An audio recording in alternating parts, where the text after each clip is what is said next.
എടാ നിനക്കറിയോ, ആ ദേവനും ഞാനും ചെറുപ്പം മുതലേ നല്ല കട്ട ഫ്രണ്ട്സായിരുന്നു. ആ ഫ്രണ്ട്ഷിപ്പാണ് നിങ്ങൾ രണ്ടാളും കാരണം അല്ലാണ്ടായത്. അവൻ്റെ കൂപ്പിലെ പ്രേമം. എടാ നീ നിന്റെ ഈഗോ ഒക്കെ വിട്ട് അവനോട് പോയി സംസാരിച്ച് തീരാവുന്ന പ്രശ്നമുള്ളൂ. നിങ്ങൾ ബാല്യകാല സുഹൃത്തല്ലേ? മൈരെ മിണ്ടരുത്. മാമൻ്റെ മോനാണെന്നൊന്നും ഞാൻ നോക്കൂല.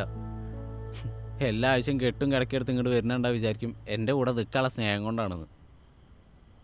എടാ അത് അപ്പത്തൊരിതിൽ അങ്ങനെയൊക്കെ ഒന്ന് സംഭവിച്ചു പോയി. നിനക്ക് കുറച്ച് സുഖമെങ്കിലും കിട്ടി. എനിക്കോ അടി കൊണ്ട് എൻ്റെ പല്ലും പോയി, നാട്ടിലും കുടുംബത്തിലും നല്ല പേരുമായി.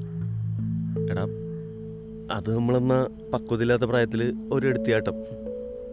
പക്വതയില്ലാത്ത പ്രായത്തിന് എടുത്തിയാട്ടല്ല, കഴപ്പ്, വെറും കഴപ്പ്, അങ്ങനെ പറ.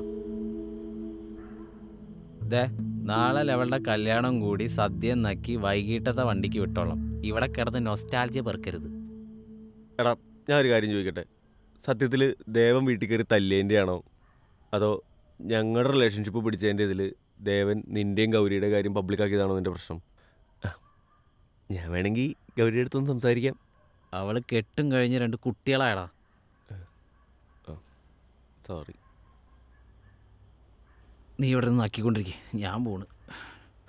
എടാ അപ്പോൾ ഓക്കെ അളിയാ, ഗുഡ് നൈറ്റ്, സ്വീറ്റ് ഡ്രീംസ്.